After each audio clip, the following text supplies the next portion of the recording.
Assalamualaikum warahmatullahi wabarakatuh. Saya Uktulia. Di sini saya akan menjelaskan tentang pemaparan hasil dari artikel saya yang berjudul Motivasi Belajar Siswa Panti Asuhan Aisyah Sidoarjo. Studi kasus pada Panti Asuhan Aisyah Sidoarjo. Pendidikan adalah kebutuhan hidup setiap manusia karena disadari bahwa tidak ada satu orang pun yang dilahirkan membawa ilmu atau kepandaian. Dalam Undang-Undang tentang Sistem Pendidikan Nasional mendefinisikan bahwa pendidikan sebagai usaha sadar dan terencana untuk mewujudkan suasana belajar dan proses pembelajaran agar peserta didik secara aktif mengembangkan potensi dirinya untuk kepribadian, kecerdasan, akhlak mulia, serta terampil yang diperlukan dirinya pada masyarakat bangsa dan negara. Belajar merupakan sebuah proses perubahan tingkah laku seseorang terhadap sesuatu situasi tertentu yang disebabkan oleh pengalamannya yang terjadi secara berulang-ulang. Dalam situasi itu, di mana perubahan tingkah laku itu tidak dapat dijelaskan atau dasar kecenderungan respon pembawa pemaksaan atau kondisi sementara seperti lelah, mabuk, perangsang, dan sebagainya. Pada dasarnya, motivasi adalah suatu usaha yang didasari untuk menggerakkan, mengarahkan, dan menjaga tingkah laku seorang untuk mendorong melakukan sesuatu sehingga mencapai hasil dan tujuan tertentu. Motivasi merupakan faktor yang menentukan prestasi belajar, sehingga besar sekali pengaruhnya terhadap pencapaian tujuan seseorang. Dalam kegiatan belajar, motivasi intrinsik dan ekstrinsik tidak bisa berdiri sendiri, melainkan bersama-sama menuntun perilaku seseorang menuju sasaran yang dikehendaki. Dengan motivasi yang kuat, maka seseorang akan lebih mudah meraih sesuatu yang diinginkannya. Sedangkan, menurut kebutuhan, motivasi dapat dibedakan menjadi kebutuhan untuk berprestasi dan kebutuhan untuk berhubungan sosial.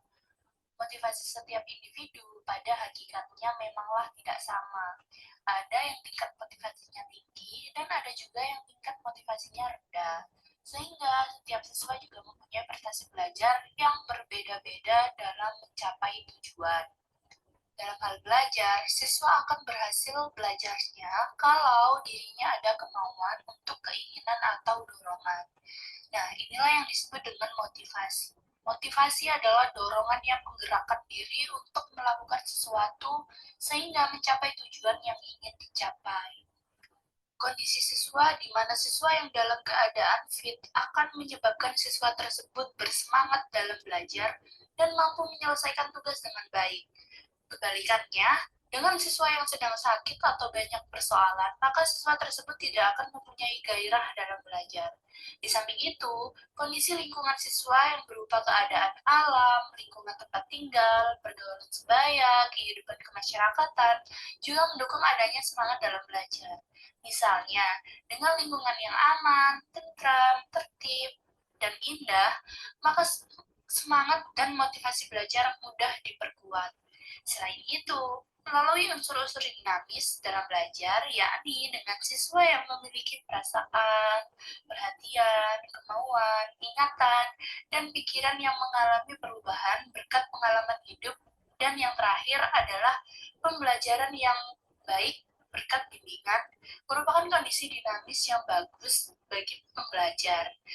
Partisipasi dan teladan dalam memilih perilaku yang baik sudah merupakan upaya untuk pembelajaran siswa. Kemudian untuk rumusan masalah, yaitu satu, apa saja jenis motivasi yang dimiliki siswa di Panti Asuhan Aisyah Sidoarjo? Apa saja faktor-faktor yang mempengaruhi motivasi belajar siswa dengan prestasi belajar siswa di Panti Asuhan Aisyah Sidoarjo? Dan yang terakhir adalah upaya apa saja yang dilakukan untuk meningkatkan motivasi belajar di Panti Asuhan Aisyah Sidoarjo. Pada bagian metode, di sini penelitian ini merupakan jenis studi kasus dengan pendekatan kualitatif yang bertujuan memperoleh gambaran seutuhnya mengenai suatu hal menurut pandangan manusia yang diteliti. Nah, alasan saya menggunakan kualitatif yaitu karena di mana metode ini dapat digunakan untuk menemukan dan memahami apa yang tersembunyi di balik teknik fenomena yang kadangkala merupakan sesuatu yang sulit untuk dipahami secara memuaskan. Penelitian studi kasus di mana peneliti berusaha untuk mengetahui bagaimana hubungan motivasi belajar siswa dengan prestasi belajar siswa yang berada di Panti Asuhan Aisyah Sidoarjo. Studi kasus lebih banyak berkutat pada pertanyaan dengan bagaimana dan mengapa dalam kegiatan penelitiannya. Kemudian tempat dan waktu penelitian, peneliti dilakukan pada Panti Asuhan Aisyah Sidoarjo, di mana objek dan sasaran peneliti mengenai masalah yang akan diteliti.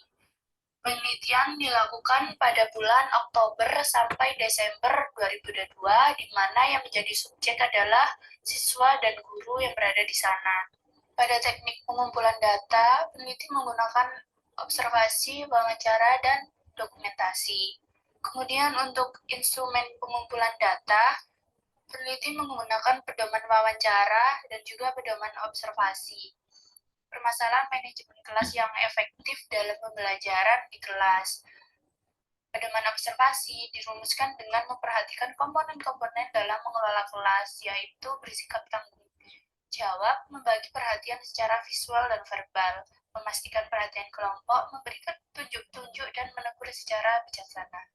Sedangkan pedoman wawancara terkait mengenai pertanyaan langsung yang lebih mendalam kepada objek penelitian, karena wawancara di sini dapat memperkuat data observasi.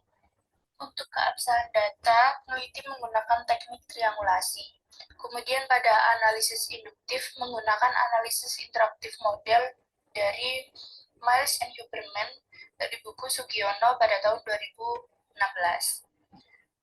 Kemudian pada bagian hasil, yaitu Panti Asuhan Aisyah Sidoarjo berupaya untuk memotivasi anak-anak didiknya untuk belajar, misalnya dengan mengungkapkan apakah ada kendala dalam proses pembelajaran dan mengajak anak-anak tersebut menyampaikan permasalahannya kepada gurunya. Menawarkan ulangan harian untuk mengetahui seberapa baik siswa memahami topik tertentu dan untuk menilai guru, menghukum mereka dengan pekerjaan rumah tambahan atau PR tambahan, memberikan umpan balik kepada siswa yang mendapatkan hasil tetap pada tingkat standar, dan mendukung siswa yang membutuhkan pelajaran tambahan yang mendalam. Kemudian temuan penting penelitian. Nah, hasil penelitian ini memberikan kontribusi yang sangat penting dalam situasi pendidikan yang sangat dinamis dalam rangka memberikan orientasi teoritis, memantau dan meningkatkan kualitas pendidikan bagi peserta didik, karena penelitian ini memberikan kontribusi yang signifikan terhadap kemajuan ilmu pengetahuan dan akademisi dalam manajemen pendidikan. Temannya akan sangat bermanfaat bagi program pendidikan dalam bentuk informasi dan juga referensi, konsep dan sumber daya di bidang studi yang digunakan dalam pengaturan akademik. Adapun manfaat penelitian yaitu untuk mengembangkan pengetahuan dan keilmuan dalam manajemen pendidikan sehingga akan bermanfaat bagi program pendidikan yang berupa informasi dan referensi dalam meningkatkan mutu pendidikan, untuk mengembangkan wawasan dan materi pada bidang garapan organisasi lembaga pendidikan.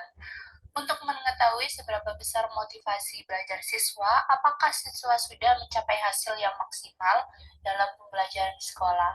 Selain itu, untuk juga memperbaiki kinerja guru dalam mengajar. Berikut adalah referensi yang saya gunakan. Sekian presentasi dari saya. Apabila ada salah kata, mohon maaf. Wassalamualaikum warahmatullahi wabarakatuh. Assalamualaikum warahmatullahi wabarakatuh.